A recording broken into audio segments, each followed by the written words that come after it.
hate to interrupt the awesome conversation, but we're going to go ahead and get started. We are live streaming tonight so that those who can't be here in person can attend, so we're going to go ahead and get started.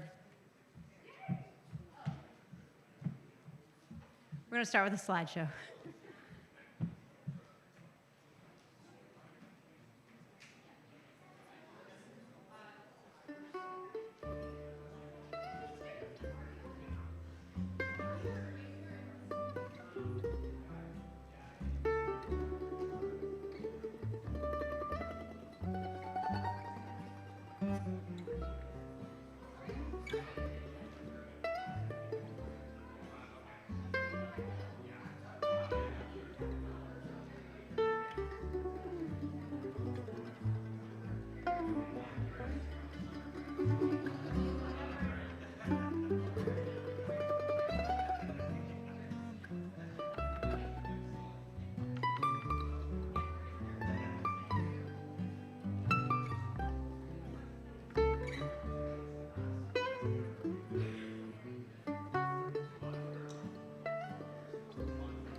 child has grown old. Dreams were thunder, lightning was desire. This old house would have burnt down a long time ago. Make me an angel that flies from Montgomery. Make me a poster of an old rodeo.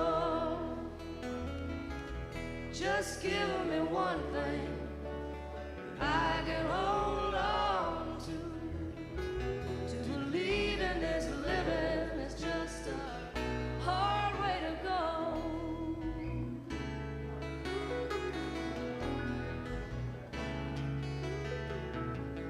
When I was a young girl, I had me a cowboy.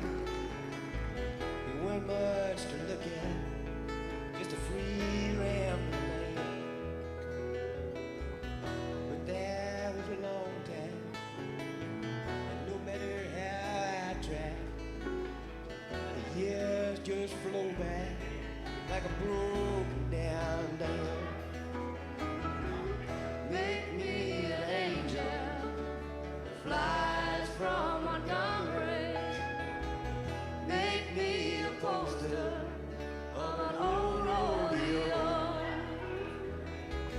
Just give me one thing that I can hold on to believe in this living is just a hard way to go.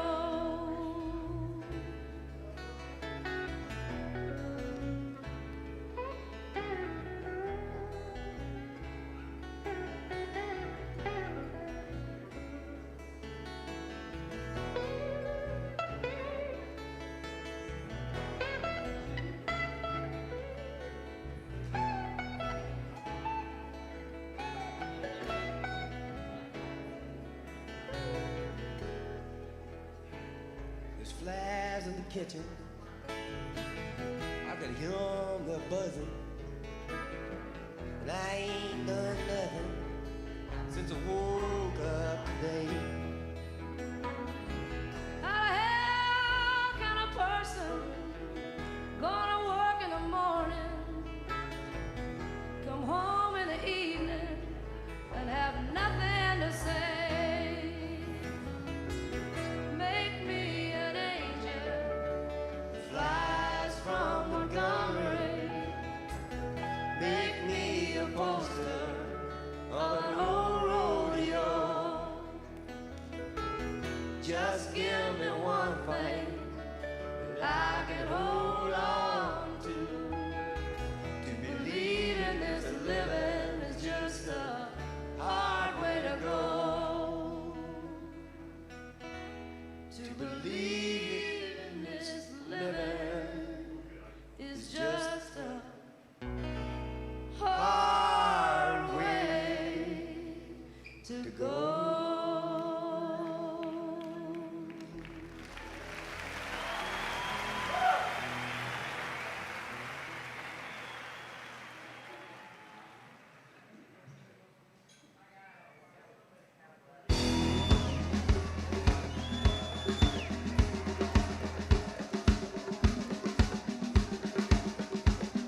catch some wind, traveling lights. You better let your mind and body bear. We go down to ecstasy, way on down in our own way. Traveling light is the only way to fly.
If my words did glow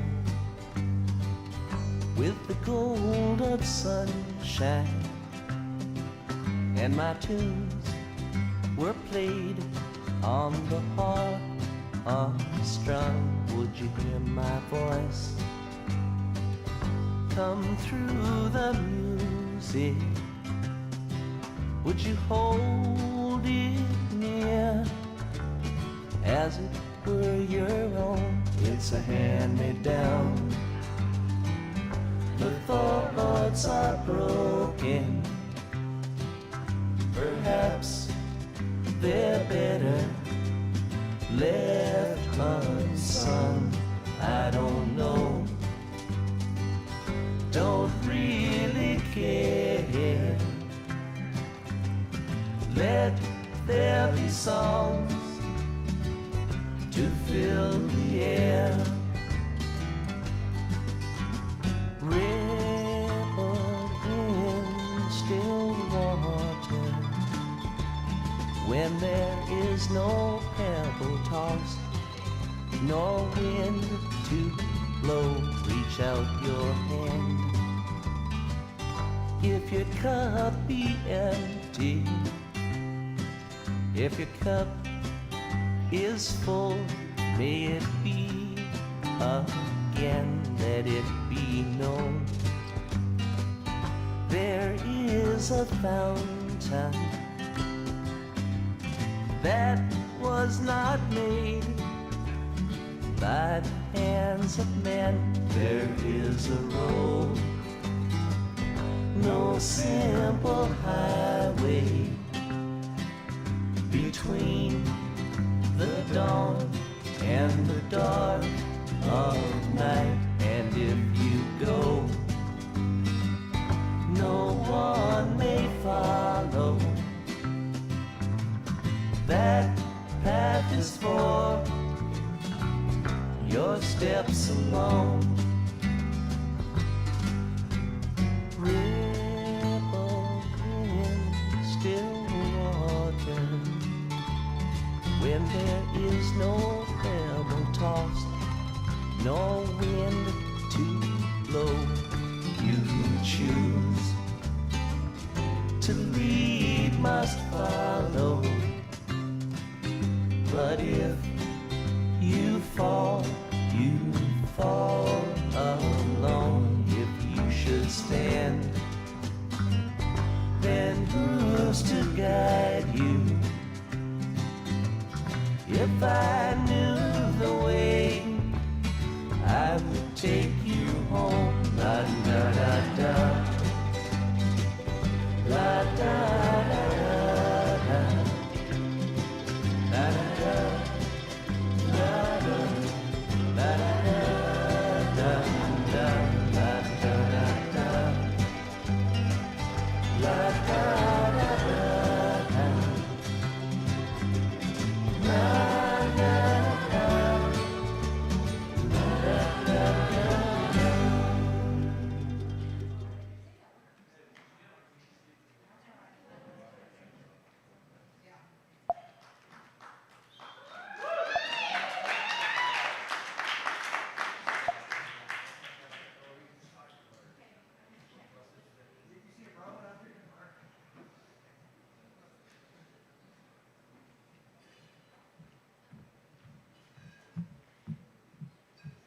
Nathan Spencer Cox, 49, of Cary, North Carolina, passed away on April 24th, 2026.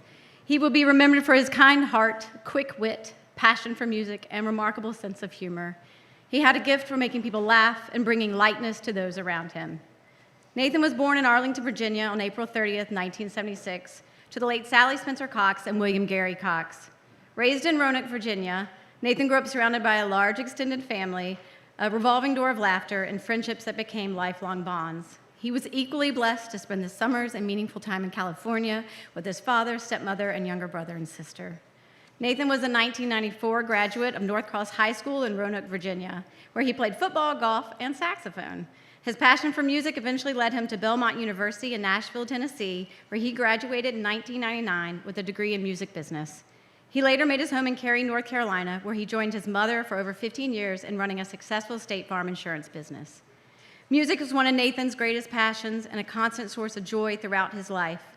A devoted Deadhead, he found community, adventure, and inspiration in the music of the Grateful Dead, Phish, Widespread Panic, and countless others. For Nathan, concerts were more than entertainment. They were experiences to be shared, places of connection, and an escape into a world of music that he loved deeply. If you ever went to a show with Nathan, you know exactly what that meant. His other passion was sports. His bicoastal upbringing forged unwavering loyalty to the Washington Redskins and the San Francisco Giants, a combination that required both deep optimism and an even deeper tolerance for disappointment, and Nathan had both. His love of the game extended far beyond the couch, inspiring siblings, cousins, and friends alike to share in the thrill both in person or lively Sunday group chats. He was preceded in death by his parents, Sally Spencer Cox and William Gary Cox, his grandparents, William R. Spencer Sr. and Nelia Mae Spencer, and William Woodrow Cox and Kathleen Spencer Cox, Aunt Sally Spencer Butler, and mentor and friend Ed Corson. He is deeply loved and will be profoundly missed by his brother, Christopher Cox, his wife, Helena, his sister, Caroline Cox, husband, Seth, nephews Kyler Jones of Modesto, California, Ben Cox of Danville, California, and Heath Williams of Concord, North Carolina, and niece Penelope Cox of Danville, California, and stepmother Tricia Cox of Mountain View, California, stepfather Ken Powell and wife Rita of Cary, North Carolina, and stepsister Tish Williams and husband Richard of Concord, North Carolina. Uncles William R. Spencer Jr. and wife Debbie, Joel Spencer, and James R. Spencer, all of Roanoke, Virginia, and cousins Kimberly, Brooke, Caroline, Matthew, Stephanie, Clayton, and Nikki, and countless extended family members and friends who love Nathan like a brother, uncle, or fellow traveler. So thank you all for being here tonight, whether in person or joining us from afar. It means so much to see this room full of bright colors, a perfect reflection of Nathan's vibrant spirit. We can also thank Nathan for getting Uncle Billy Bob and Jim Randy and Grateful Dead shirts tonight. So Nathan should be very proud of himself. So Nathan, wherever you are, give yourself a hand for that. So tonight we are going to celebrate Nathan the way he deserved, with the people who loved him, with music that meant something to him, and with stories that will make us both laugh and cry, probably at the same time. We'll start from hearing from some family members and then friends, and open up the mic to anyone who's interested, who has the spirit moves tonight, to come up and share a story about Nathan. We'll also be reading stories and memories from those who couldn't be with us but wanted to make sure that their love for Nathan is felt here tonight. So I'm going to start by turning it over to Nathan's sister, Caroline Cox. When you come up to speak, we do ask that you come up this way, just to avoid any cords.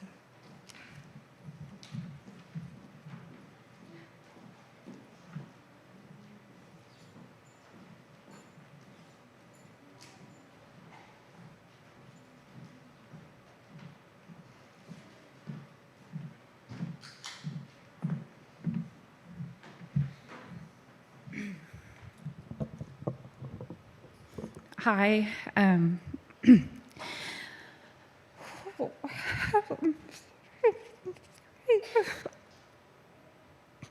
Nathan's sister, Caroline, not to be confused with his cousin, Caroline.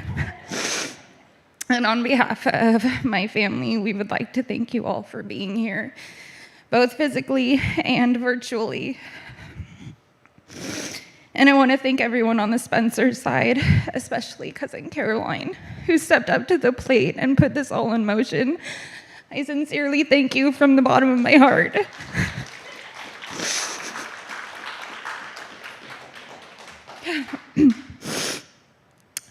I don't know how one can simply sum up the life story of somebody who lived as large as Nathan did.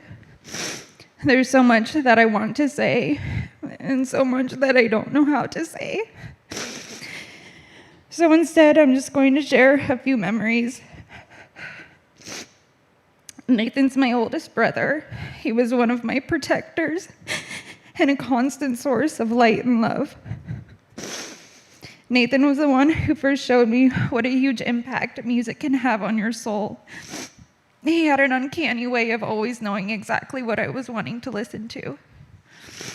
From the time I was little, Nathan was introducing me to bands and musicians like Guns N' Roses, Metallica, Ace of Base, Widespread. I mean, I'm his sister, I'm a girl.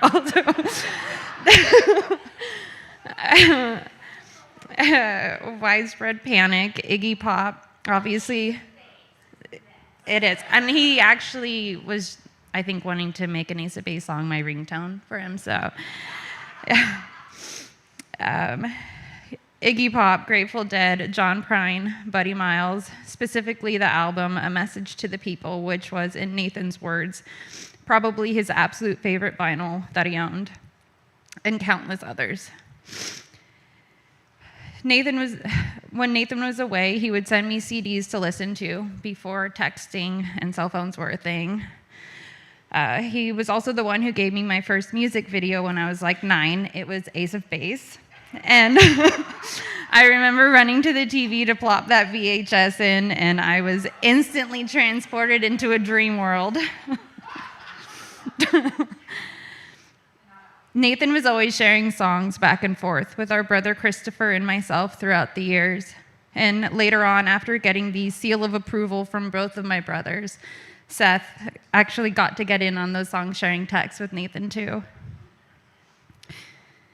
There has always been an unbreakable connection between us all.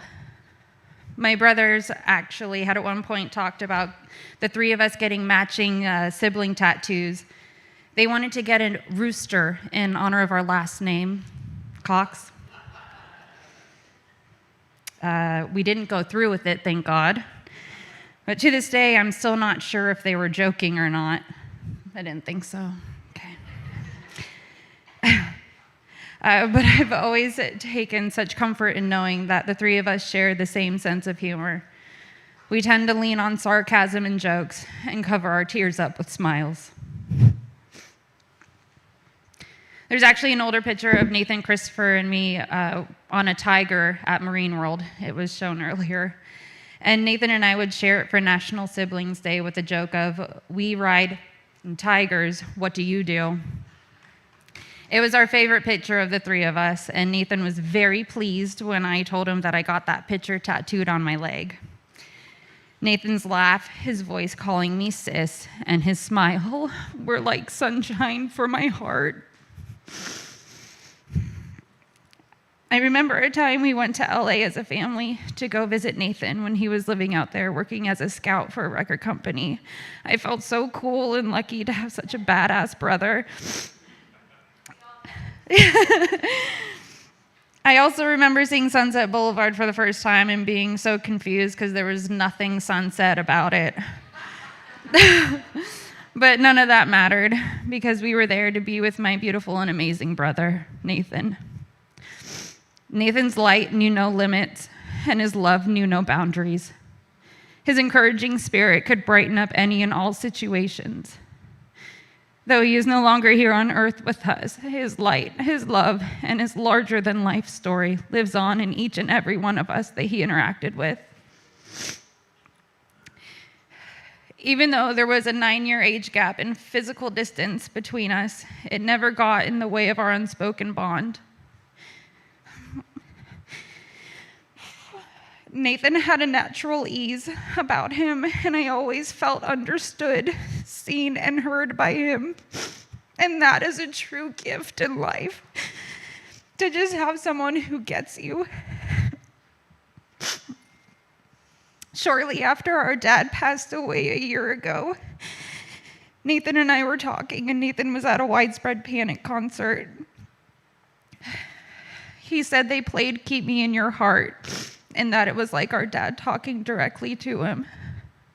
After our conversation, I would listen to that song and think of our dad. And now I listen to it and I think of our dad and my beautiful brother, my grateful Nate. Nathan's unwavering loyalty, his acceptance, reverence, and charitable nature not only lives on in us, his siblings, but is passed down to our nephews and niece, and I know it doesn't stop there. Nathan lives on in all of us, and wherever there is music, there is Nathan. Thank you.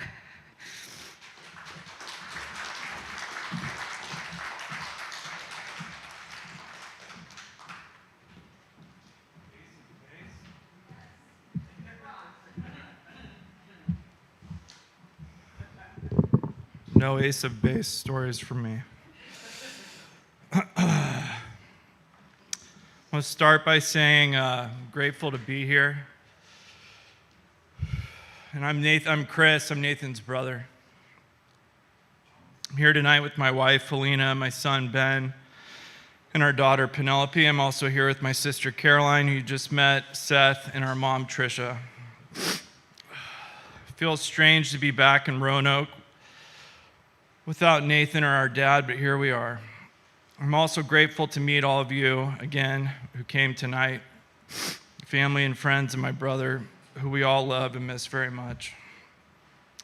I want to touch on a few things tonight: sports, music, brothers showing up for each other, and family. I'll start by saying I love my sister. She's incredible.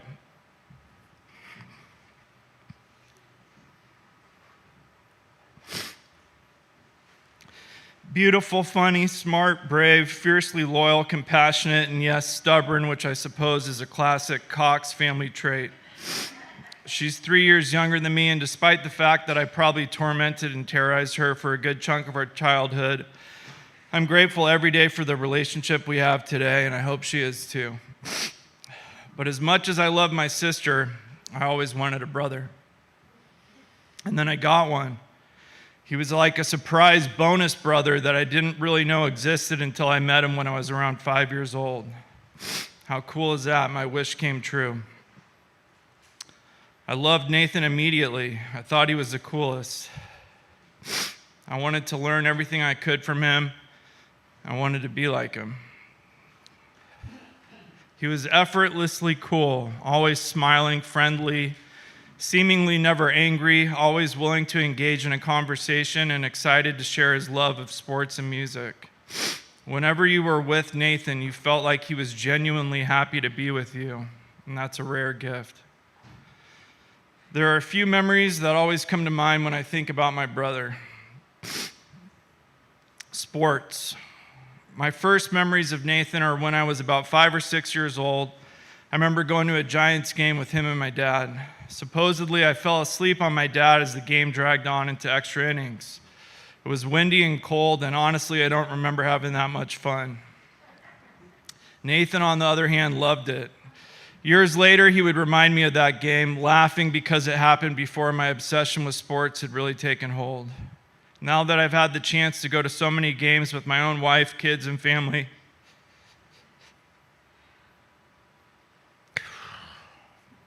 I appreciate that memory so much more. Sports became one of the things that bonded my dad, Nathan, and I. Nathan never wavered in his loyalties, the Redskins, the Giants, and Michigan football. Mine took a more scenic route. The A's became the Giants, the Niners somehow became the Raiders, and then thankfully became the Niners again. The Warriors stayed constant, and Notre Dame football has always been my one unwavering team. As you can imagine, every time Notre Dame played Michigan, the phone calls, texts, and trash talk intensified. I'd like to think I was a little more gracious when I won. Nathan would probably disagree. I miss those conversations. In fact, my last texts to him were during the NFL draft, talking about the picks the Skins made. I'm still waiting on his reply. I'll keep talking to him about sports. Maybe I'll even imagine his witty, sarcastic responses, and I'll always remember that laugh. Music. The first band Nathan introduced me to was Guns N' Roses. I think I was still in kindergarten. Yeah, that's right. You're goddamn right. I think I was in kindergarten. I became completely obsessed. I drew the Appetite for Destruction album cover countless times, and I thought I was a pretty big deal because I knew who Guns N' Roses were before anyone else my age. Depending on the day, I wanted to be either Axl Rose or Slash. I desperately wanted one of Nathan's Guns N' Roses t-shirts, but my mom made it very clear that wasn't happening. At least not until I could afford to buy my own. To this day, whenever I hear one of their songs, I think about my brother. Eventually, I introduced Ben, my son, to Guns N' Roses at an even younger age. I think Nathan would have appreciated that. As the years went on, Nathan's musical world expanded. The Grateful Dead, Widespread Panic, the Allman Brothers, Sturgill Simpson, Marshall Tucker Band, the Blasters, the Sheepdogs, and so many more. While I never reached Nathan's level of devotion to the Dead, I loved going to shows with him. One day at Shoreline will stay with me forever. I decided to go all in that day. You can see me afterwards if you want to know what that means. For whatever reason, I remember feeling completely calm and genuinely happy just being there with him, which wasn't always my default. We laughed for hours. And afterward, we tore through the Mountain View bars like only the Cox brothers could. There is one more concert story I have to tell. This one's really just for Nathan because it certainly wasn't one of my proudest moments. But without question, it was one of his favorite stories. This was well before I got sober. Nathan came out to California to visit, and I couldn't wait because we were going to see the Allman Brothers at the Fox Theater in Oakland. I was probably in my mid-20s. It was Nathan, my friend Ryan, and someone I was dating at the time. Unfortunately, we started preparing for the concert a little too early. By the time we got to the Fox, I was more than a little inebriated. The first song they played was Midnight Rider, and I was absolutely pumped. So naturally, I decided the logical next move was to head to the bar for a few more shots of whiskey. Then something happened that I still can't fully explain. Instead of making my way back to my brother, my date, my friend, and the concert I've been looking forward to for months, I was somehow called outside, like a siren song. Not by the music, but by a hot dog cart. Apparently, I became convinced that finding this hot dog stand was the most important mission of the evening. So I wandered off into downtown Oakland and ordered, well, a lot more than one hot dog. I sat down on the curb and absolutely covered myself in mustard. Wish this wasn't true. What I do know is that I don't remember much after that. What I do know is that Nathan, Ryan, and my date, whose date spent who knows how long trying to figure out where I disappeared to. Eventually, they found me sitting on the curb, completely content, looking like somebody had spray painted me with yellow mustard. Needless to say, nobody was thrilled with me at the time, but within minutes, it turned into something we could all laugh about, especially Nathan. Over the years, it became one of the stories we laughed about most. Thankfully, not every concert ended that way. Then came October of 2024. Nathan's stepdad, Ken, called to tell me Nathan was in a medically induced coma. The doctors were giving him a 50-50 chance. I was in complete shock. For the next 3 days, I prayed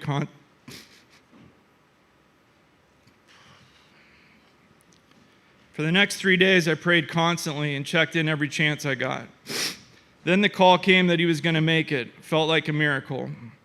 And as soon as I heard he was being released, I flew to North Carolina and stayed with him for a few nights.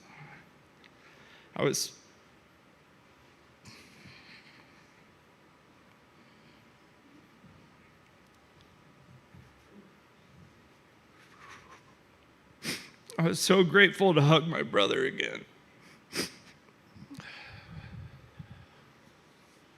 Of course, Nathan had other ideas. He texted me that Sturgill Simpson was playing a benefit concert. He texted me that Sturgill Simpson was playing a benefit concert on my last night there. I thought he was absolutely out of his mind. There was no talking him out of it. So we went with his oxygen tank. And we had an absolute blast. I was just grateful to have my brother back. Those songs will always connect me to Nathan. Every time I hear them, a part of him will still be with me. Brothers show up for each other. I've been sober for the better part of the last 15 years, and God willing, I'll celebrate 10 years of continuous sobriety on August 13th.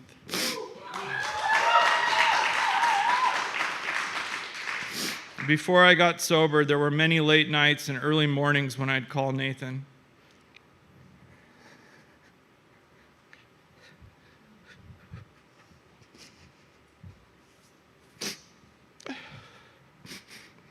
Nathan always answered. He listened, he laughed, he gave freely of his time to love and support me. I don't know many people on this planet who would do that. When my sobriety was still new and fragile, I had attended a funeral in Ohio. I couldn't imagine going alone. So I called Nathan. He simply said, "Fly to Carolina, stay with me, and we'll drive there together." Can't tell you what that meant to me. It was one of the greatest acts of love I've ever experienced. That trip profoundly changed my life. And thankfully, I was able to tell Nathan exactly how much it meant to me before he passed. When Nathan went through difficult seasons, I hope I was able to show up for him too. When his mom became sick, I reached out more. I wanted him to know I loved him, that I'd fly across the country, that he could stay with us, that I'd do whatever he needed, because that's what brothers do. Family. One thing I'd been nagging Nathan about for years was coming to California to meet my family. A few months after our dad passed away, he finally made the trip. Nothing made me happier than watching Nathan meet Helena, Ben, and Penelope. They loved him immediately. Honestly, how could you not? Nathan was easy to love. We went to a Giants game together with family, and it's a day I'll always treasure. There are countless other stories I could tell. Most are probably left best for another day. When I think about music, sports, and losing someone I love, I notice they all have something in common. They're powerful sources of feeling. When I hear a song that means something to me, I feel something. When I witness an unforgettable game, I feel something. When I think about my brother, I feel something. As I've reflected on that, I've realized what stays with me isn't just the memory itself. It's how those moments and the people in them made me feel. That's what lingers long after the song ends. The game is over and the moment has passed. It's the feeling that remains. How did Nathan make me feel? Happy, safe, seen, and loved. What a gift. Thank you, Nathan, for being my big brother.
Okay, thank you, Caroline and Chris.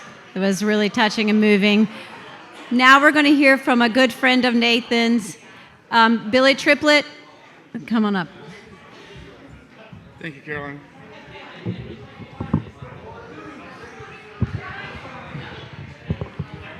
So, I'll try not to blow y'all out the back door. So like many of you, you probably have stories that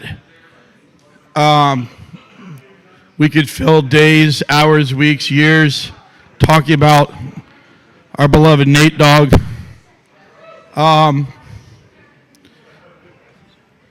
Nate was my best man at my wedding. He was my best friend in the world. And not many people really know why or my connection to Nate Dogg outside of a very few. On February 21st of 1995, I sustained an injury on the lacrosse field. I was in the trainer's office, and the trainer was busy wrapping ankles and taking care of other minor injuries. I was lying on a table next to these individuals. I don't hold them any ill will.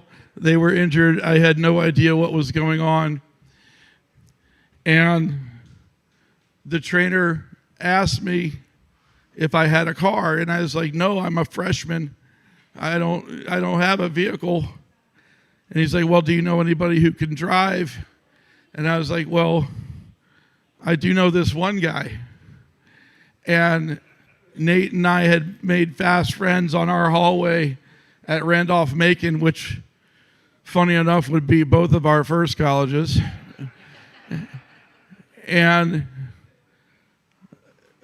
also, what's also kind of strange in the situation when you think back on it, the trainer at the school office really had no problem handing over the keys to a Randolph-Macon van and handing them to Nate Dogg. And Nate Dogg did not look like that. We looked quite a bit different, I would say, back then. And Nate Dogg helped me to the vehicle. I was having some trouble standing at that point, but he got me to a hospital in Richmond. He saved my life. The doctors basically said I was within a few hours. I won't go into the details, but I had ruptured my spleen, and I was in a really, really bad way. And Nate Dogg saved my life that day. And from that day, he became my best friend. I would go anywhere with that man. Not too long ago, I received a call from North Carolina, and it was Ken. And Ken, long story short, said that Nate had left musical instruments in his will, and he had left them to me. And the natural question when somebody says you've been left musical instruments, you ask which ones. And he said all of them. And so I got in my car and I traveled to North Carolina. And let's just say my guitar collection is a little bit larger than it was when I left. And so in closing, I brought 2 of Nate's guitars up here. I've got them restrung. I can't promise they're particularly in good tune and that sort of thing, but we could figure that out. But they're here for you. They're here for me. If you want to just hold it, if you want to play it, if you want to sing it, if you want to talk to it, if you want to drop a note in it, they're there. By all means. These were Nate's guitars. The black Gretsch sat in his living room pretty much every time I was down there. And the other was, the show guitar. You never take a good guitar to a show. So, and so that's what I have. Again, Nate Dogg, brother, I love you. Fare thee well.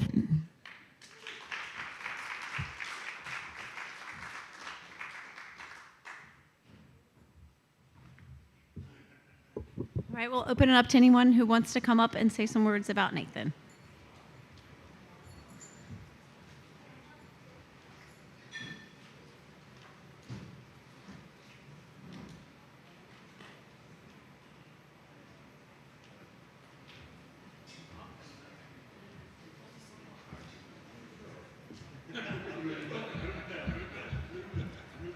All right. So, I don't have anything prepared, but yeah, my short stint with Nathan. I'm Seth, by the way. I'm his sister's husband. So I met Nathan roughly 15 years ago. When I first got with Caroline, I heard she had two other older brothers, right? And any guy that gets with a girl is always worried about that. I met Chris first, obviously, because he lives in California. I thought, man, this dude's pretty cool. He's a cool dude. And I started hearing stories about Nate. And I, too, have a brother named Nathan, who's older. I said, oh, yeah, when's he flying out? He's a deadhead and shit. And I'm like, all right, cool, right? I can get behind that. So eventually, I did end up meeting Nathan in person. And it was instantly, just like has been explained by you guys, instant love, understanding, acceptance. He Giants fan. I was like, yes, awesome. We have that in the family. So I've only physically spent time with Nathan a handful of times, but from the first day that I met him, he felt like a co-pilot. We talked shit about music, like Caroline had mentioned. I got added to the music chat. I was like, yeah, fuck, Yeah, he was just all around a really good person, and he'll truly be missed. Thank you.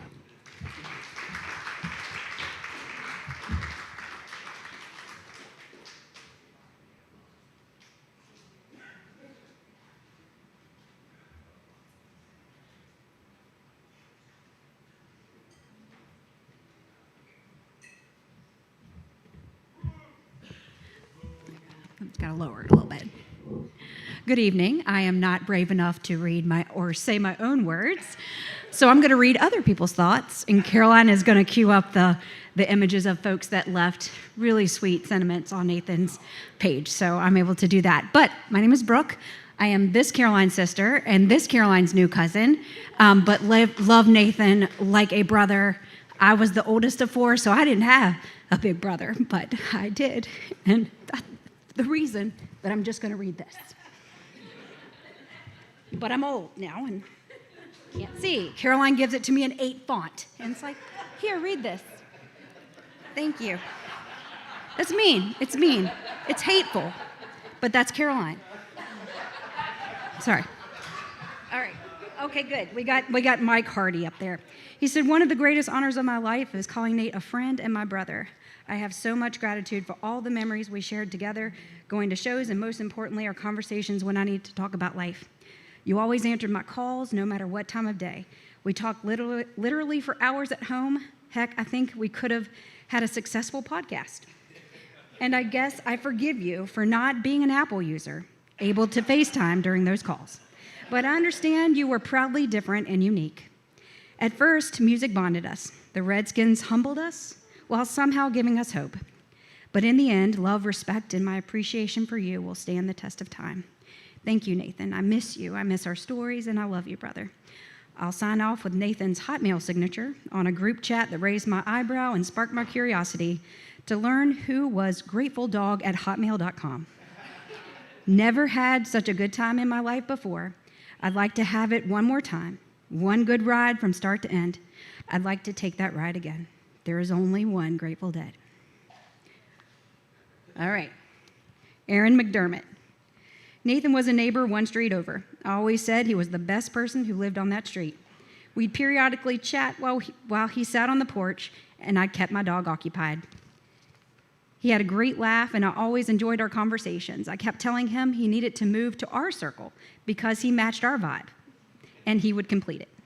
In spite of everything going on, he always seemed to smile through it. I walk by his house daily, and I think of him.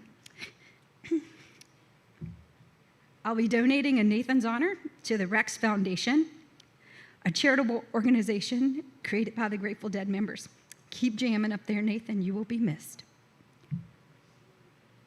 Pop Jan on up there. All right. Jan Every. She said, Nathan, you left this world way too soon. I worked with Nathan at his mom's agency. He always made me laugh. May his memory be a blessing to all who knew him.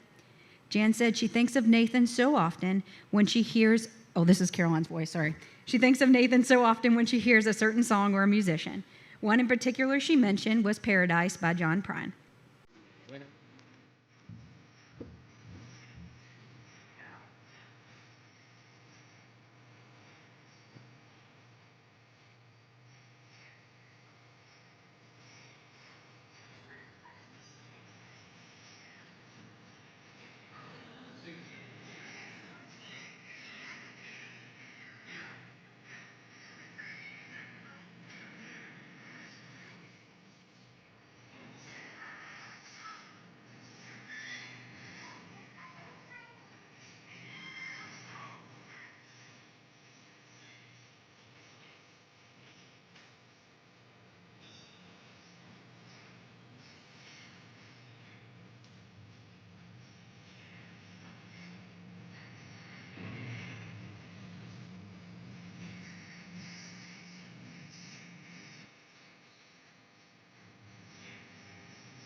Okay, now we have Hannah. I never knew Hannah's last name. She was just always Hannah. Hey, I'm Hannah. I don't have anything prepared, but I wanted to thank all of you guys for coming. I know what Nathan meant to me. and I know what I meant to him. And I wanted to make sure you guys knew that every time we talked, which was all the time, he always mentioned all of y'all. And I may have met you guys when you were little. I don't know. I came to Nanny's house. I went to y'all's house, Nathan's dad's house. And you guys just always meant so much to him. He's the most amazing person I've ever known. And he's still the most amazing person I've ever known.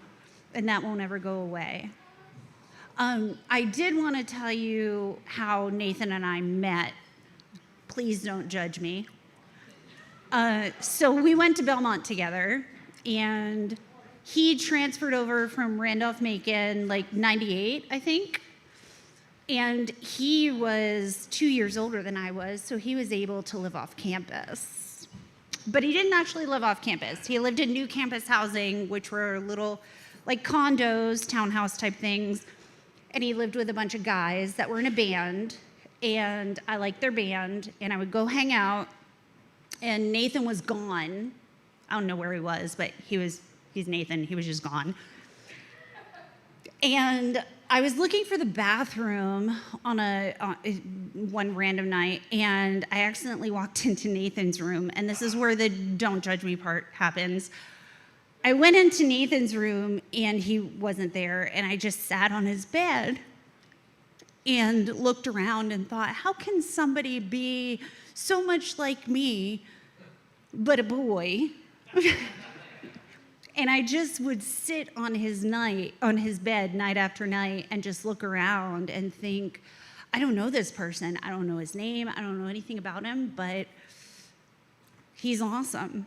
And then Nathan came home, or not home. I guess he probably was home, and he came back to Nashville. And I was introduced to Nathan, who I had been a stalker of for multiple nights before this. Not like stalker towards him, but more towards the crap that he kept, which Nathan kept a lot of crap, but it's okay. I'll apologize for his crap. I'm a crap keeper too. Like that crystal from 1998 Fish was just like amazing, and I still have it. It's like this big, and it takes up way too much room. But Nathan was a crap keeper, and I formally met him, and then that was it. I had found someone that was way more dear to me than I could ever explain for life. And for anyone who doesn't know, I have always been there for him to talk to. And for anyone who thinks that there was ever a time where he was alone or lonely or going through something without anyone else, he wasn't. He wasn't. He's always had someone. And I don't know. That's it. That's it. Thank you for loving him. Oh, they're going to play a song. It's a little different than the sappy song. But it's something that Nathan and I sung to each other, so.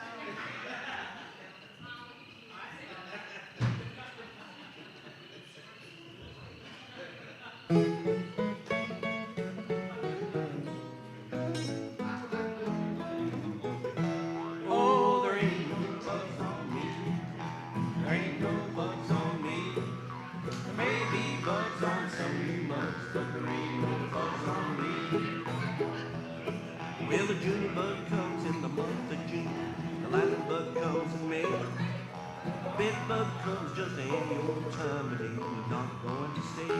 Oh, there ain't no bugs on me. There ain't no bugs on me. There may be bugs on the rest of you mugs, but there ain't no bugs on me.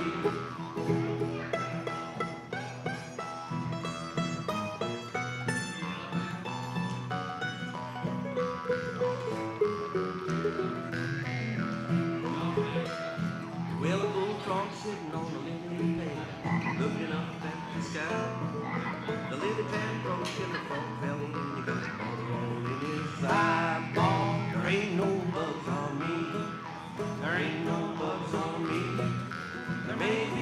bugs on some of you must, but there ain't no bugs on me.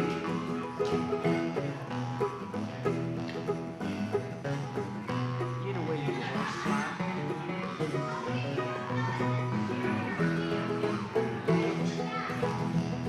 Mosquito, he fly high.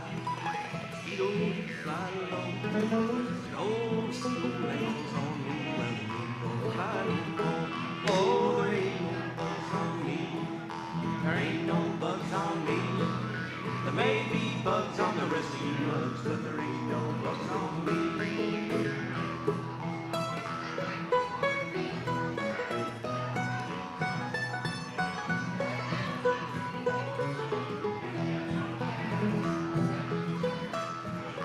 Peon sitting on the railroad track, arms on the flood. Along come the choo-choo on the track, choo-choo peanut butter. Oh, there ain't no bugs on me. Oh, there ain't no bugs on me. There may be bugs on some of you mugs, but there ain't no bugs on me.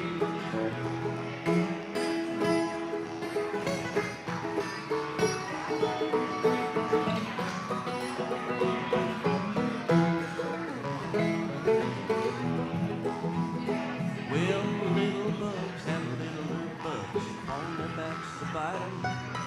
Little bugs are still little bugs, so ad infinitum. Oh, ain't no bugs on me. There ain't no bugs on me. There may be bugs on the rest of you mugs, but there ain't no bugs on me.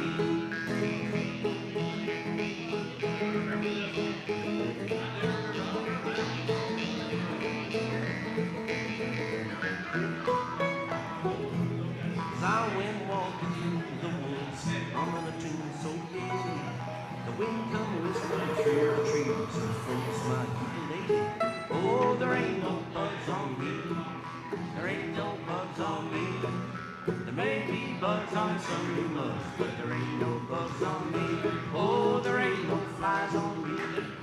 There ain't no flies on me. There may be flies on some of you guys, but there ain't no flies on me. Oh, there ain't no lobsters on me. There ain't no lobsters on me.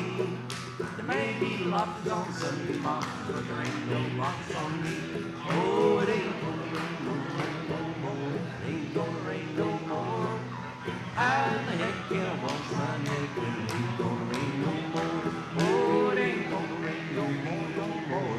Ain't gonna rain no more. How in the hell can the old folks tell it ain't gonna rain no more? Oh, there ain't no bugs on me. There ain't no bugs on me. There may be bugs on some of you mugs.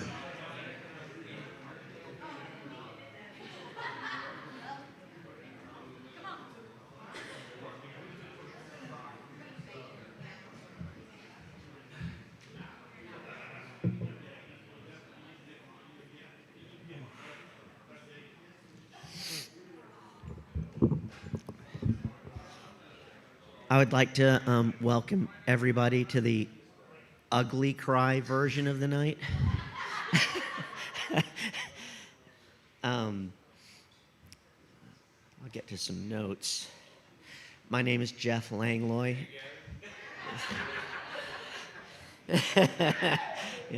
I'm the youngest of six. No.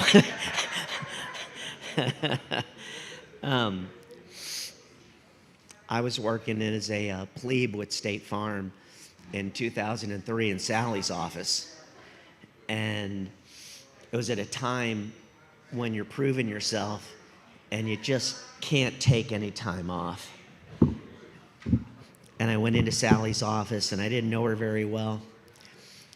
So I was like, oh, Sally, can I get off a little early on Friday? I'm going to go. There's this band playing at Walnut Creek, and I want to go see them. And she was like, well, who is it? And I was like, oh, man, Sally, you know, it's not Tom Jones.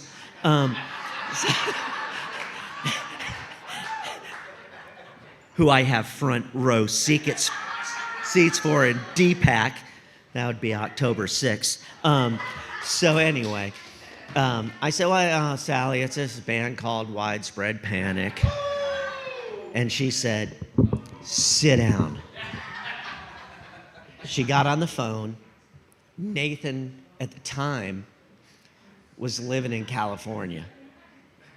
She got him on the phone and she said, Nathan, I got this guy. He's new in my office. He wants to get off early. He hasn't even been here that long. You know, he wants to go see this band called Widespread Panic. And like, boom, that was it. That was just it. And he said, yeah, Mom, not only let him off early on Friday, but give him off the whole day on Monday.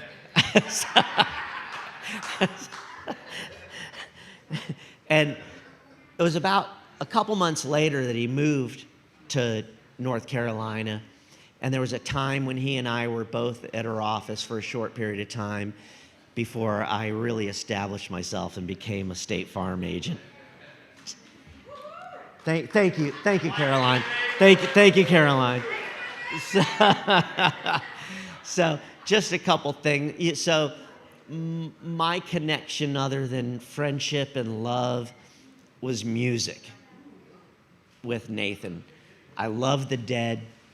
I love Panic. I love John Prine. And it was just like, that was it. And so probably since 2003 and last year, this year, 300, 400 shows we've been to together. We went to the Dominican together, Playa Dos, which my claim to fame is Nathan made it to every breakfast. We had kind of a thing where every festival that we went to, we were known as left of the soundboard. If you ever needed to find someone, that's where we were. Nathan left me his poster collection. And I had no idea. And I just, yeah. And I told people, it was like, Nathan got me in the poster game. My poster collection was a Motel 6. His was the St. Regis. I mean, it was just museum quality, as those of you in the, know. When I was going through some of it, and I also have to say, I'm a different person because Nathan had a 3-floor story townhome in Cary. And I had been there, but I hadn't gone up to the top. And so when I found out, when Ken called me and said, Nathan left you his collection, I was on I-40, I had to pull over. And and it's very recent, the last few weeks, I went up to the top floor. Absolutely ridiculous. I mean, ridiculous. Like, okay, there's a book, David Byrne, How is Music Made? Oh, that's a great book. Open it up. It's signed by David Byrne. Like, stuff signed by Jerry, stuff, that by Mickey Hart and Kreutzmann and Chris Robinson and all the members of Panic, which, in the words of the Dead, one man's trash is another man's treasure. Like, it's absolutely platinum in my world. And so I was just blown away, but I was 20 pounds heavier because I had to carry all that stuff down 3 floors. Nathan was a smoker, although it didn't smell, but it had kind of a film. So if State Farm doesn't work out for me, I have a job with Windex because I've been cleaning all of them. We have been to Wani, his first Wani. He was at the Hampton Inn in Live Oak, Florida. And who rolls in a tour bus? Robert Plant. he meets Robert Plant, like at a Hampton Inn. He gets a signed, little thing. And, those of you who know, his poster game was next level. I mean, just crazy. We've been to Lock-In. With State Farm and Sally, we were at a convention and we had a choice to go see Don Henley for free or further at the Hard Rock. Any choice? Yeah, further at the Hard Rock. And then after, we end up at the Double Down where he heard all the great musicians in Vegas would play. Yeah, we'll just leave that at that. That was a great late night.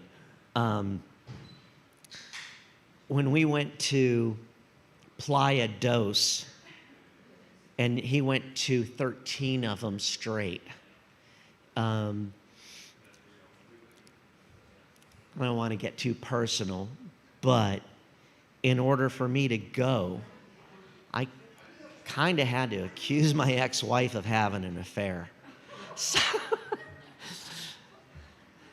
her stepdad was in ICU, and we're on the plane in RDU. And when the wheels went up, we were like, yes, we're gone. So anyway, that plane was run out of liquor, both sides.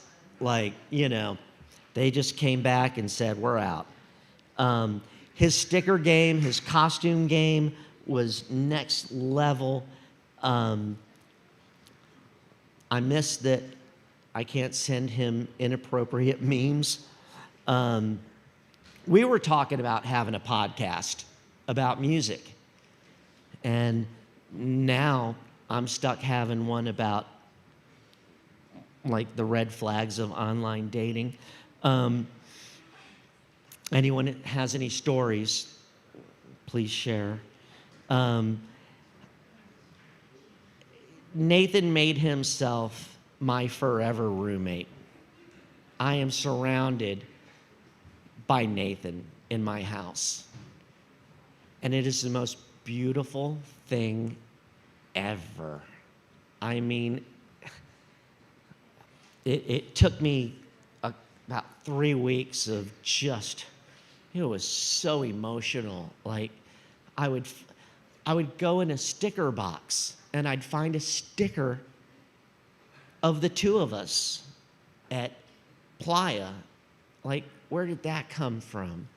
And there was a humor in his music, and there was a humor in jam bands, and that was just next level.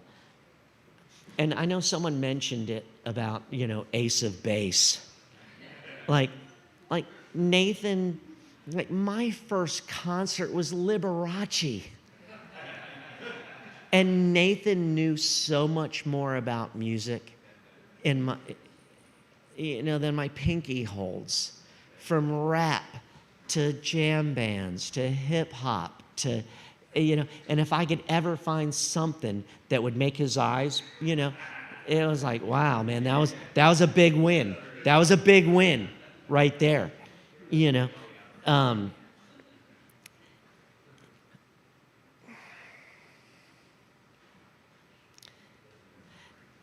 I don't know how many of you had an opportunity to go on a road trip with Nathan, but the soundtrack in his car, going on a road trip for 3 hours, 4 hours, however, he and I went from San Francisco to Richmond to Playa to all over the place. I mean, Nathan and I seriously have been to so many shows together. And someone mentioned about he always answered the phone, and that really hit me.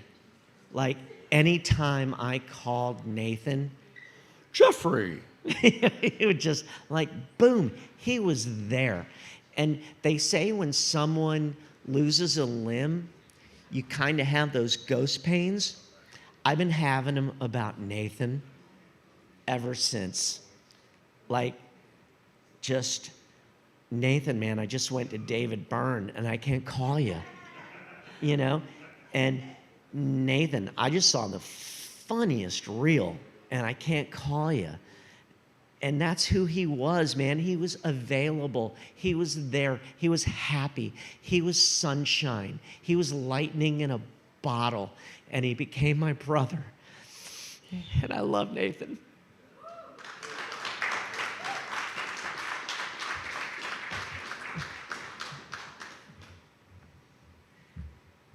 Thank you so much for sharing that about Nathan. So I'm Caroline Spencer.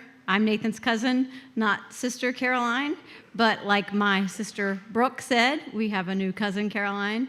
Just real quick, what's really funny is she texted me and I hadn't slept a lot, and I was like, how did I text myself? And I was like, oh, that's Nathan's sister. So my family's not going to be surprised by this, but I actually have a slideshow with what I want to say about Nathan because I'm a little bit extra. So, oh, take your drink back, yes. So give me a second to get my slide.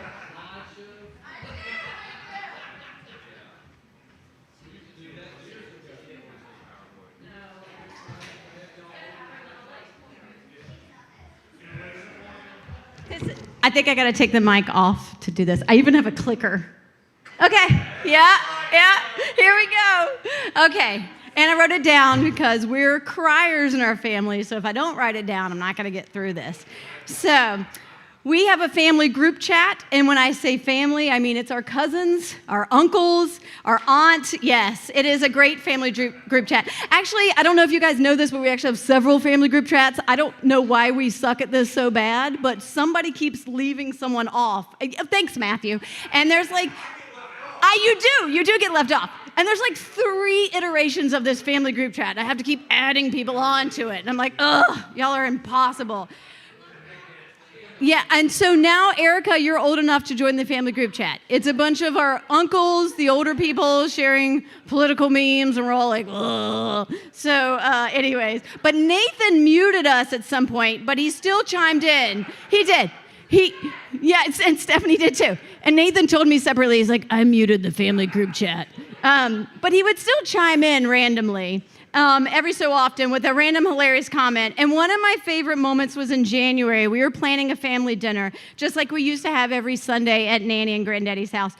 And by the way, Brooke, it's Nanny for the record, not Nana. And that was a great debate that Nathan used to love to prod if it was Nanny or Nana. Nanny. You can be quiet. Anyways, I was in charge of making spaghetti sauce similar to the one that Nathan's mom, Sally, used to make. And thank you, our Uncle Jimmy, who's already left. But with all the confidence in the world in me, he said in the group chat, if I screwed it up, we could always have Long John Silver's, which was our granddaddy's favorite food. So thanks. Then Nathan replied to the group chat with this. If you can read it, it says, there's always fried chicken too, unless there isn't. That's the title of my book, by the way. I'm not writing a book. So you might be like, ha, that's funny, Nathan having a random comment about writing a book about fried chicken. But what you don't know if you're not in the Spencer clan is that there's a whole meaning and story behind fried chicken in our family. And this is what made Nathan's humor so special, is he would take something that meant something to all of us and like randomly insert a comment, and you're like, that was great. So I'm going to tell you all this story. So when our Nanny and Granddaddy, Nanny and Granddaddy first got married, Nanny made fried chicken for our Granddaddy, and he had the audacity to say that it wasn't like his mother's fried chicken. Is that right, Billy? Yep, okay, Uncle Billy confirms. So our very sweet grandmother, our Nanny, who we all know was the sweetest person in the world, but she also stirred her ground. Right, Billy? Yeah. Yes. And so I imagine this is how Nanny would say this to the day. She was like, well, there won't be in the problem future because I will never make you fried chicken again. And I believe she stuck to that to their entire marriage. She did not make them fried chicken. Sadly, when our grandfather, our granddaddy, was very close to all of us, he was really the rock of the family. Just a quick story. When he would laugh, there was no sound that came out.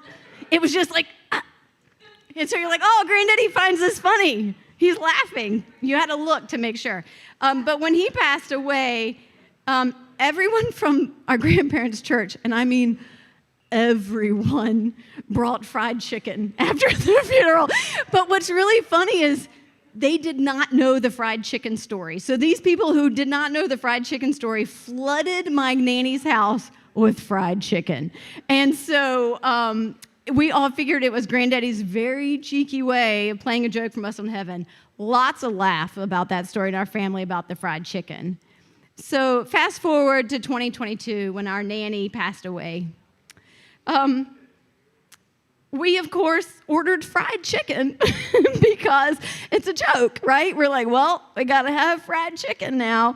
And really, I mean, who doesn't love fried chicken? But what's hilarious is there was no fried chicken. My Aunt Debbie ordered nowhere. My Aunt Debbie ordered fried chicken, and the place she got it from, their delivery did not come in. So she could not get the fried chicken platter. She went somewhere else. They also did not get their fried chicken. So there was no fried chicken when my nanny passed. And so that's what's so funny about this, is this was just like, we knew this was our nanny and granddaddy, like playing a joke on us, telling us to remember to laugh, remember to love each other. And that's the meaning behind Nathan's comment, right? There's always fried chicken, too, unless there isn't. And it's just so funny. And I love Nathan and his big heart and, I mean, his devilish humor. Everyone knows that little smile that came on Nathan's face, right? That little tilt and quirk, and you're like, oh, God, what's he going to say, right? You know it, Billy. You're like, just do it, Nathan. What are you going to say? What? He doesn't need permission. It was so good. It was so good. But I just think there is so much of his big heart and then that devilish humor, and it really came from our nanny and granddaddy. And they absolutely adored Nathan, and he adored them. So again, remember, when you eat fried chicken, I just want you all to think of Nathan. So I don't know how many in our family, there's more. I don't know how many in our family caught this comment back then in 2025, and it's probably because, you might have been thrown off by this image that Nathan then shared of Bernie Sanders wearing Redskins gear. And so this is, and Dad, where's Joel? Joel was very confused by this, and Nathan was like, oh, there's your dad, first one confused. So this all started in a separate group chat that Nathan, my brother Clayton, and I had when watching Redskins games. I really can't share most of that chat. It's a lot of curse words. Bail the burn, there's a lot of curse words. Yep. But this Bernie incident turned into something I will cherish forever. So the story starts because I forgot a crucial part of my game day gear. I don't know if you know this, but Nathan, but also Clayton and I are kind of superstitious when it comes to games. This is so funny. Nathan would order chicken wings and then eat them in a certain order before a game. Yeah. And then he'd change into a specific hat, especially if it was like, oh, they won the last game in this hat, I got to change. But then Clayton Emma put it. Then Clayton had a sticker on his shirt that Emma, his daughter, had put on his shirt from one game, and we're like, Clayton, put that sticker back on your shirt. They won last time. So we were just ridiculous. And then Clayton, there were the whispers, right? There were the whispers. When the Redskins were like on defense, we would each have our own whisper and say things. And like mine, it's so ridiculous. I know, we don't talk. I know, I'm going to share mine. I can't use it ever again. But in my whisper is like when we're on defense, and I'm like, interception, sack, interception, sack. So it's this ridiculous thing that I say because I want our defense to like intercept the ball or sack them, especially on third down. So we had these whispers that we shared, and this one was my favorite. I was like, okay, Clayton, say something about our defense stopping them. And Clayton's like, we need to get a stop. And then, oh my God, it was a pick six. And Clayton was like, I just asked them to stop. Jeez. And I'm like, oh, I'm sorry. I'm of that age. And I was like, I think I peed a little. So I was so excited. And then Nathan said, I whispered pick six. So our whispers really, right? They worked. Our favorite thing to do is when they're doing like a field goal or 3 points, we put our finger in front of the screen, like where the kicker is, and we do this, and we're like, miss it, miss it, miss it, miss it, miss it, miss it, miss it. Clayton does it really good. Anyways, all right, sorry. Do it. Oh, I gotta go back. Okay, so back to the Bernie story, sorry. So back to the Bernie story. So I shared, I said, I messaged the group chat and I said, I got my pants, I got my shirt. Oh, I cannot believe I forgot my Bernie. And what I meant to say was beanie. And then Nathan, he picked up on that real quick. I mean, like, real quick. And he was like, you forgot your Bernie. And then he was like, so then he created this and sent it to the group chat. And so that's how we got Bernie Sanders in his Redskins gear. And then I was remarking, like, of course, that's the one thing my iPhone didn't correct for Nathan. And he said, that's okay. I'm sure it wasn't on purpose. And then, okay. So then Nathan put Bernie Sanders on a porpoise. That's right here. Right there. So there were a lot of pictures shared during that season. That was a great season. A lot of great moments. And then at the January 2026 NFC Championship game, Nathan created this, which I call his pièce de résistance. This became my phone screensaver for a very long time. Nathan was extremely proud of this. Several times he would remark, Clayton, if you remember, he would say, like, I'm still laughing at this. I'm really proud of myself. As he should have been. So Can I take this off of here? I got to point some things out. Okay, so this is Clayton as a little boy in his Redskins gear. If you saw the picture during the slideshow with Nathan and Clayton, who Nathan was just like a big brother to Clayton. And I just have to say, poor Clayton had 3 sisters, and we used to put him in dresses. He was so cute in dresses. But Nathan was like, he was adorable. And our dad would shake, take that dress off, my boy. But Nathan was like an older brother to Clayton. And so this is Clayton in his Redskins gear. And then that was that season because it was so awesome. This is my Redskins pants that I was very proud of. It's a beanie I forgot and had to put another one on. Of course, Bernie on the porpoise. What's his last name, Clayton? Is it Davis? During that catch where he couldn't see when the Redskins beat the Giants and we were going to the NFC Championship game, which was amazing. And just lots of great pictures that Nathan put together on that, which was my screensaver. It actually still is my screensaver. I would show you, but I can't move my phone because I'm not technically, I'm technically challenged, and if I move it from over there, songs might not play. 1991, because I think that was the last time the Redskins went to a playoff game. Is that right, Billy? Yeah. So Nathan was super proud of this, as he should have been. And just last Christmas, he sent the picture again to Clayton and I, and he reminded us of his masterpiece. He said, Merry Christmas. It was always, Nathan's way of, just who he was. It's just who he was. So I don't know if our family noticed this. It was real silent. It just kind of showed up one day, and it was Nathan Cox left the conversation. And it was actually really a hard day when I saw that, because while he may have muted us, I still looked forward to when Nathan would chime in with the memes about Cinco de Mayo Jesus. I don't know if y'all remember that one. But it's going to be really hard to not have Nathan in those group chats. But I'll keep messaging Clayton during the Redskins season. Happy to add anyone else. You have to deal with pictures of our clothes, a lot of curse words about the game. And maybe Nathan would have loved this. There are many reasons I'm going to miss Nathan terribly. His commentary during the football season being just one of them. Nathan and I did not share the same taste in music. I mean, we were like polar opposites. I was a theater major, so like really different music tastes. In fact, we really just couldn't be different. But there was one song growing up that we found really meant a lot to us. We both shared. It's kind of controversial, but it's very sentimental to us. So I'm going to play it. There are words here so you understand what it means. And please sing along if you know it.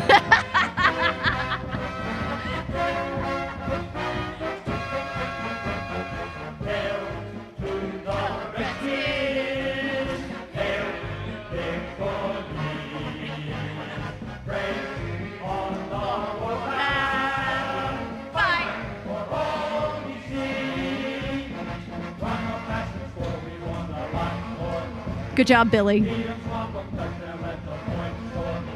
Fight on, till you have won sons of Washington. Rah, rah, rah! Hail to the Redskins! Hail victory! Praise on the warpath! Fight for all we see! It's our glory days right there.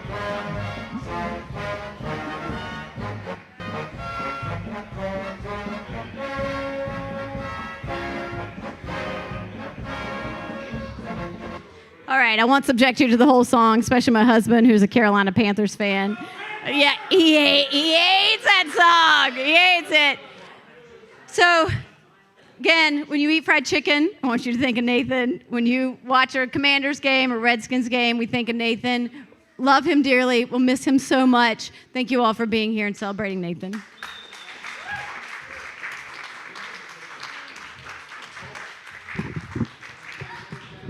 And again, the mic is open for others who want to come up and share about Nathan.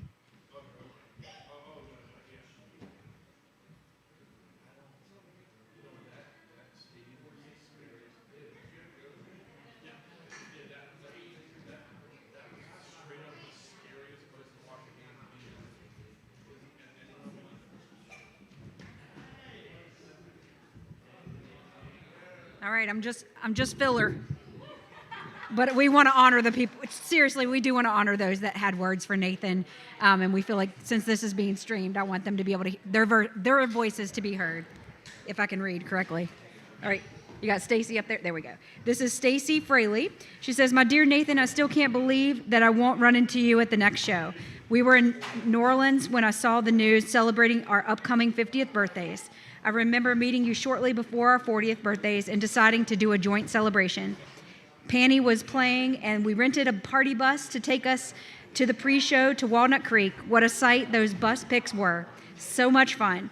From shows all over North Carolina to running into you in San Francisco for the Dead 60 and all of the places in between. Your big smile and love for music and all things is already greatly missed. May the four winds blow you safely home."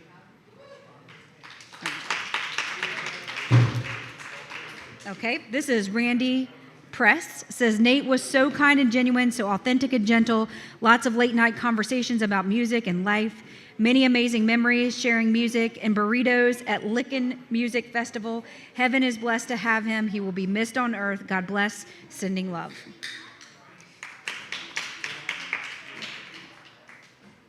And then we have Patrick Bowers. It says, "We lived not far and saw Nathan all the time. He was a really good guy. He is very much missed by many people. He was so loved.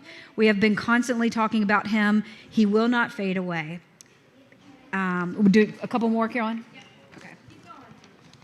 All right. Ashley, oh good, she's got some phonetics here. Botello. Ashley Botello. It says, "I met Nathan at a hotel near Red Rocks. The gentleman next to him asked him his name. Nathan, he replied. Hearing that, I could not help myself. Hot dog, I yelled clear across the room. He invited me over, and it was instant. I loved him. He loved me, and he would forever be my hot dog. He was even in my contacts as such. He'd call while I was driving, and my kids loved seeing hot dog pop up on the screen. They'd giggle and yell their hellos for their favorite hot dog. I even forgot from time to time while introducing him to anyone to say Nathan opposed to hot dog.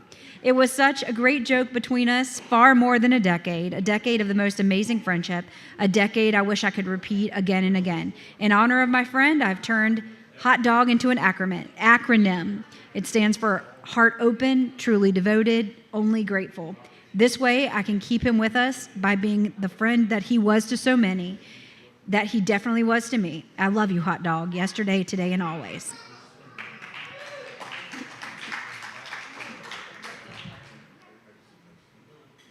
Yeah, sure. I can read one more. Okay, Doug Anderson. "Nathan was one of my hope to see at festivals around the East Coast. He and his friends RV'd next to each other at Lock-In in 2015. We then hung out some during the following Lock-Ins, as well as a few 420 fests and occasionally at WSP and Fish shows. Unfortunately, we never met again post-COVID. Nathan was a good-hearted and kind soul. We shared laughs, and I seemed to click with him. I had always hoped we'd land at another show. I'm grateful to have known him.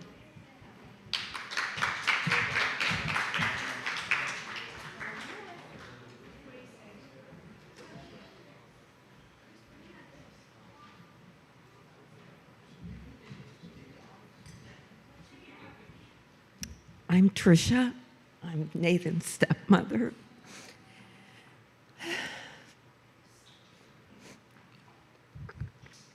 Nathan was a joy from the time I met him when he was young. He was a joy. He was smiley and happy and loving and kind.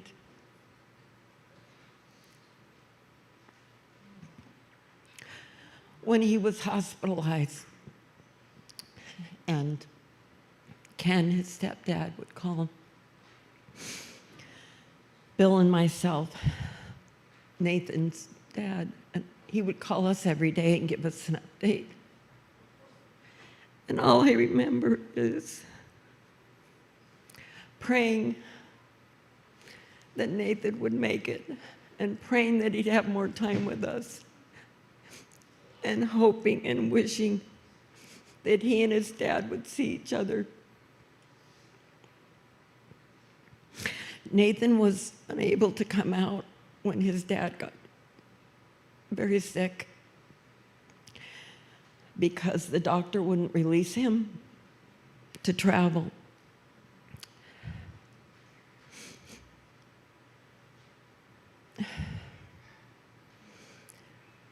When Nathan came out last August, he spent a week at my house with us. And it was just like old times always. Nathan and I would talk on the phone, and he and his dad were talking every week, sometimes a couple times a week in the last year. And I was so happy because they were reconnected in a way. Getting the news that Nathan had passed the day before his father's first-year anniversary of passing was unbearable.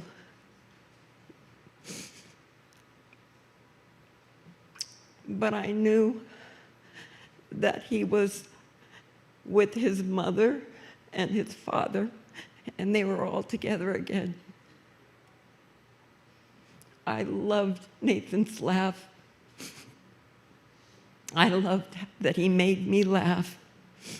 And that devilish smile that he had was his dad's, because his dad was that.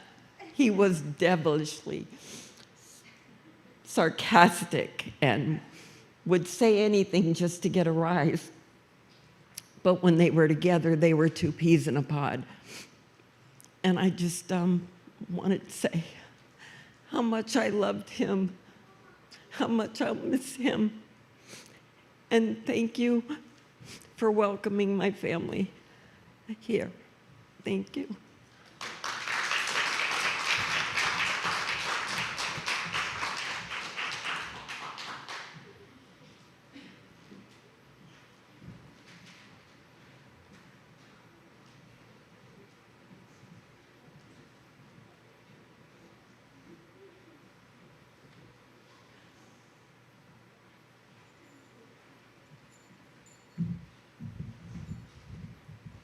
Can we welcome folks up to share, or I will make my sister come up and read some more. She's not lying. I really did like, can you just read these? And she took our dad's glasses, which are probably a customers that they left at his furniture store, and that's how my dad gets glasses. But we welcome anyone up to share some memories about Nathan. I know we're getting towards the end here. So Brooke, get your glasses and get up here.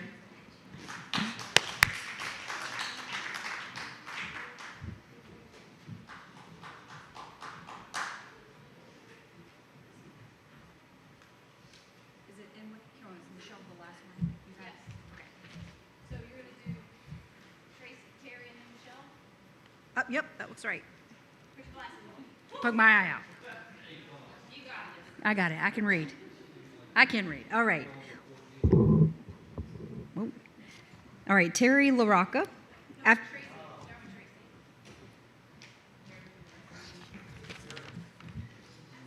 wrong. You're right.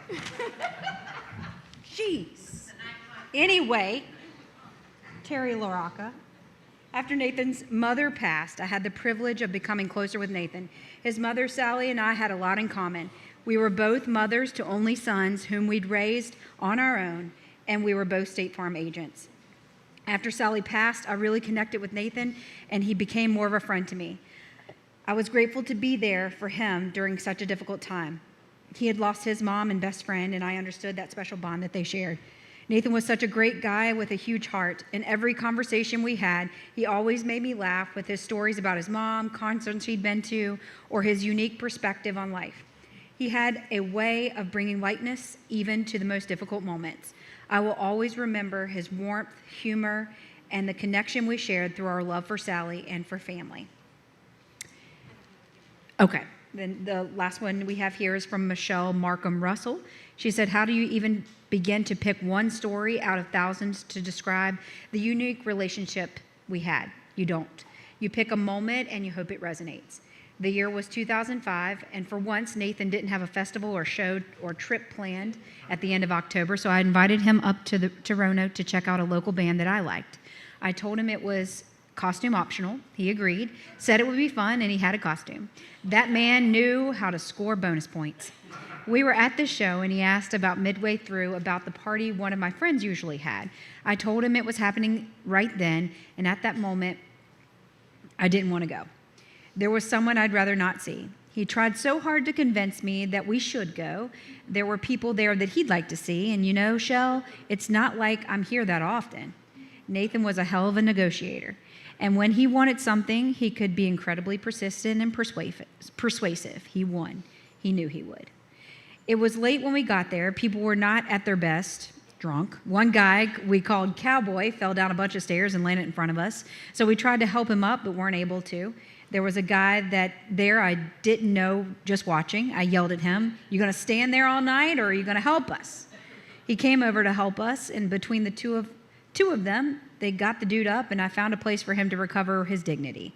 But this weird guy just kept hanging around us. He clearly didn't know anyone there, and the three of us started to talk. Turns out he was his sister's DD, and he was just hanging out on the patio. And since I didn't want to be there anyway, I stayed there and chatted while Nathan played his social butterfly routine. By the time he was ready to go, I discovered that weird guy wasn't too terrible. I was getting my jacket, and I found those two talking, but they stopped when I approached. I asked what that was about, and Nathan made up some BS cover story.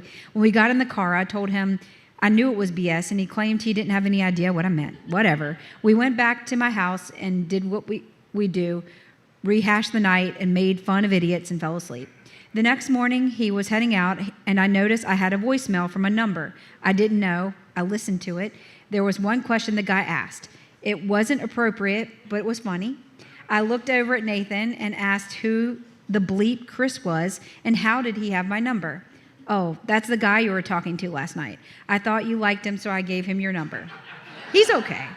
I gave him the bro speech. "He should call you back." Okay, it was 7 a.m. I didn't call, but I texted him an equally inappropriate message. A year later, that Chris guy made me a mom. We've been together. Nathan the matchmaker, who would have known? We'd been together since, but only got married in 2020. Nathan was supposed to be my best man, but COVID happened and he wasn't able to be there. Chris and I owe our happiness to Nathan, who was an accidental Cupid on that long ago night on October 26, 2025.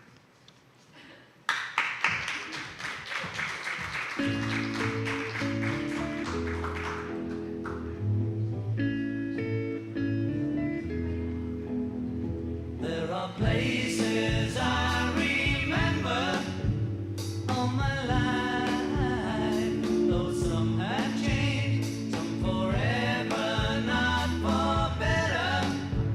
Some have gone and some remain. All these places have the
love you more.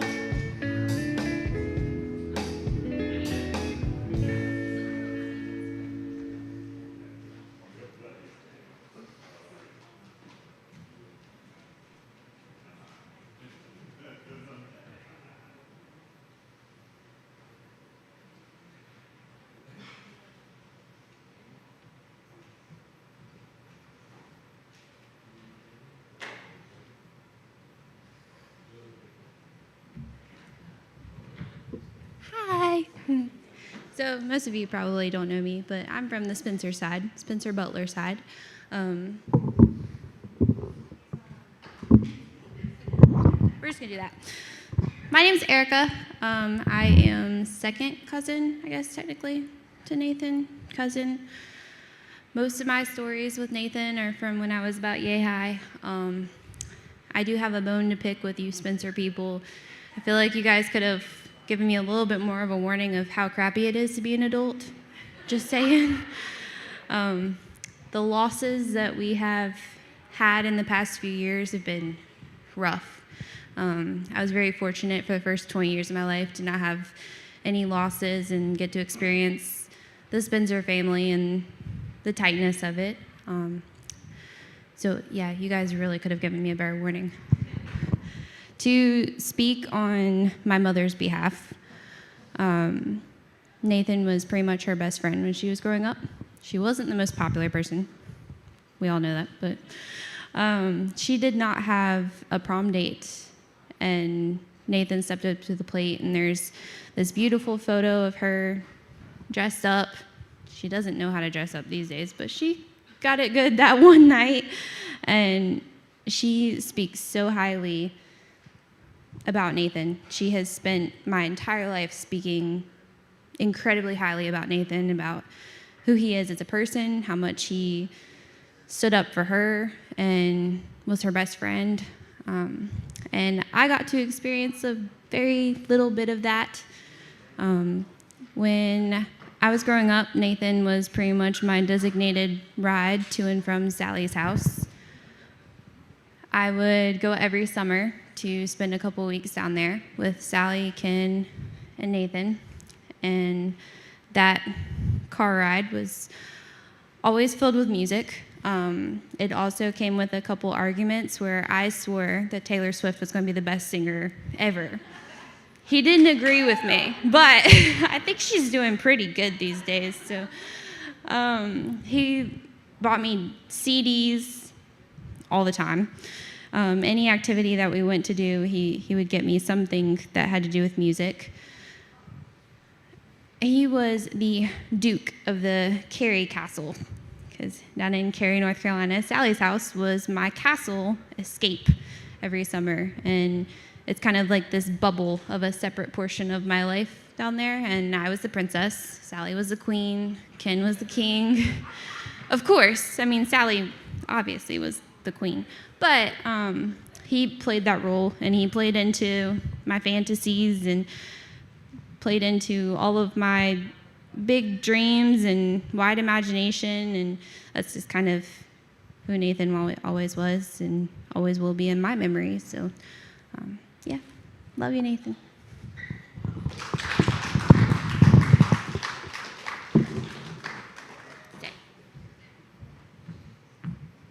Thank you, Erica. And again, that's Erica. We don't Dalton now. Yes, she got married last year. Yeah, congratulations, you two.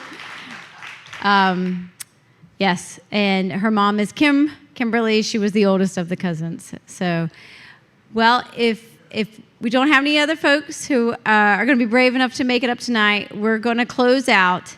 I just want to thank you again from the bottom of my heart for being here. It means so much to all of us. I'd mentioned to Caroline in text messages, and I was just like, you know what?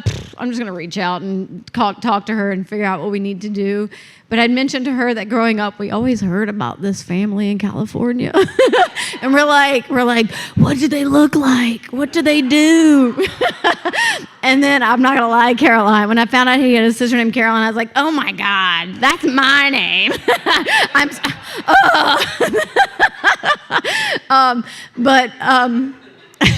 I think Nathan would be super happy that we're all together here tonight. Nathan brought us together. Yeah. Because that's who he was. He was selfless. He loved everyone. He would listen to your problems. He was a weird conspiracy theorist, and we'd argue about when the Earth was going to lose gravity in August, and we'd have to burp to not, make it up in outer space. Look it up. I swear to God, this is a thing. I loved him dearly. So the last 30 minutes we'll just take to mingle, think about Nathan, share stories. Again, thank you all so much for being here. Thank you for those who tuned in. We know his friends are at a widespread panic out in Colorado right now, raising a glass to Nathan. Yeah, I don't know any of their songs, so this has been a journey for me too. So thank you all so much. Have a great evening. Live like Nathan would want you to live. Love each other. Don't judge. Just be happy. Listen to music. And we love you, Nate Dogg. We're forever grateful. Thank you, everybody.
drunk in some midnight choir. I have tried in my way, I've tried to be.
do it.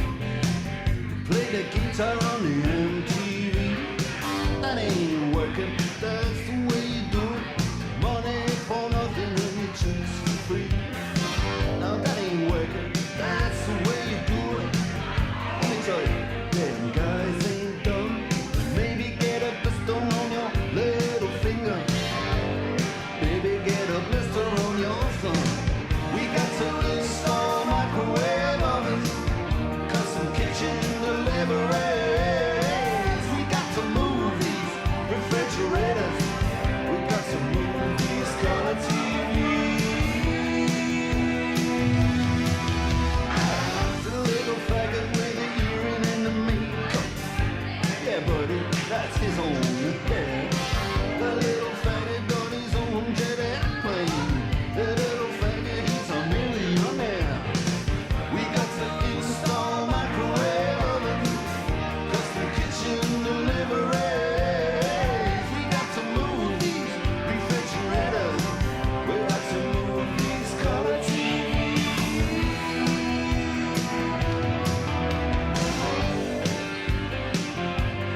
Move on, move on.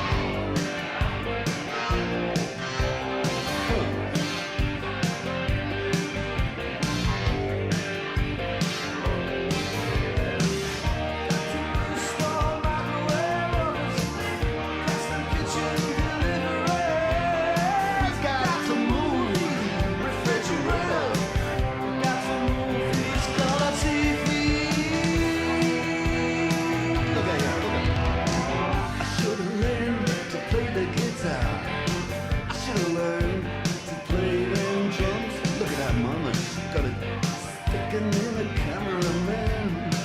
Oh, look at Harrison. And he's up there. What's that? Hawaiian noises. He's banging on the bongos like a chimpanzee. Oh, that ain't working. That's the way you do it. Get your money for nothing. Get your chicks for free. We got to install microwave oven, custom kitchen deliveries. We got to move these refrigerators. Got to move these color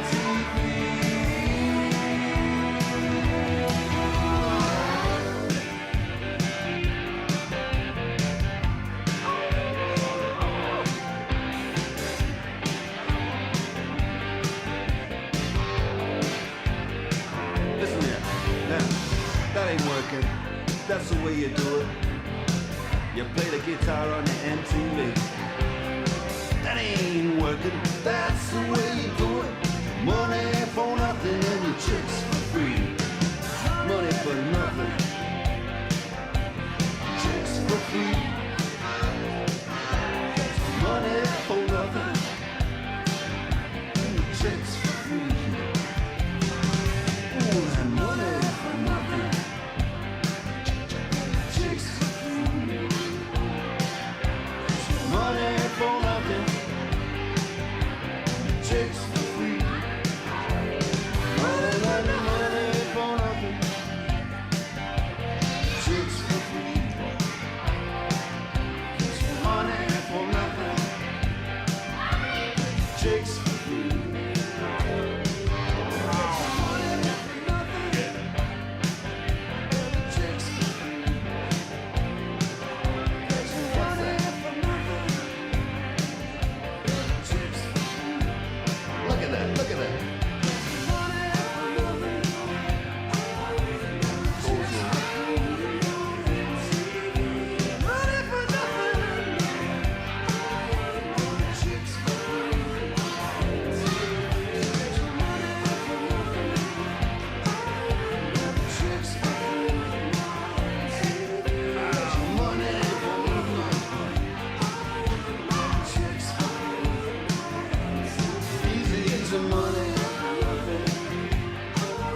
1.